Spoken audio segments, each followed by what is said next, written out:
Well, hello everyone. Welcome to Best Recipes with Sharon. Stay with me and we'll be doing chewy butterscotch brownies. And they're exactly what the name implies. So let's get started. Heat your oven to 350 degrees Fahrenheit. Grease and line your favorite 9x13-inch cake pan. And it's always a good idea to pre-pour your ingredients before you get started. And then let's get on to the recipe amounts. Add 3/4 cup of softened butter to your mixing bowl. Then add 3 cups of light brown sugar. And also add 3 eggs.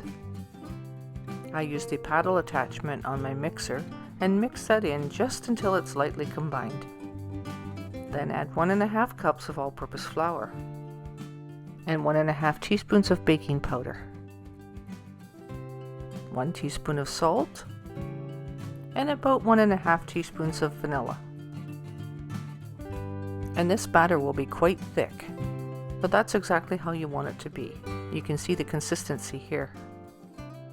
So you take that batter and spread it into your prepared pan.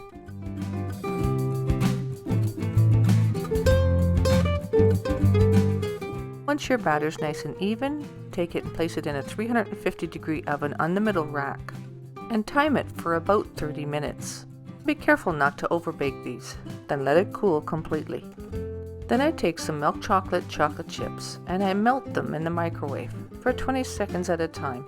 And then I cut a hole in a sandwich bag and I pour the chocolate into the sandwich bag. Then drizzle that chocolate back and forth on an angle. And I use a fair bit of chocolate so that every brownie has some. And you'll need a nice sharp knife to cut it because it will be a little bit stiff to cut. Cut this however you like, but I usually cut it in about 2-inch squares, and then sometimes I'll cut it on a diagonal so that you get a different shape. These brownies are really chewy and have such a rich butterscotch flavor that if you like butterscotch, you'll really enjoy these.